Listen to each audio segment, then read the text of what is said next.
আবহাওয়ার পূর্বাভাসে জানানো হয়েছে বৃষ্টি অথবা তুষারপাতের সম্ভাবনা রয়েছে হিমালয় সন্নিহিত পশ্চিমবঙ্গের দার্জিলিং জেলার কিছু কিছু জায়গায়। হালকা বৃষ্টি হতে পারে হিমালয় সন্নিহিত পশ্চিমবঙ্গের কালিম্পং জেলার কিছু জায়গায়। পশ্চিমবঙ্গের অন্যান্য জেলাগুলি প্রধানত শুষ্ক থাকবে।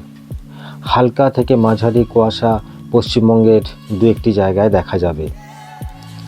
কলকাতা ও তার পার্শ্ববর্তী অঞ্চলে আবহাওয়ার পূর্বাভাসে জানানো হয়েছে আকাশ প্রধানত পরিষ্কার থাকবে। সকালে কুয়াশা থাকলেও পরে তা পরিষ্কার হয়ে যাবে। সর্বোচ্চ তাপমাত্রা 27 ডিগ্রি সেলসিয়াস এবং সর্বনিম্ন তাপমাত্রা 17 ডিগ্রি সেলসিয়াসের আশেপাশে থাকবে। পশ্চিমবঙ্গের সমুদ্র উপকূলে যারা মাছ ধরতে যান তাদের উদ্দেশ্যে কোনো সতর্ক বার্তা নেই।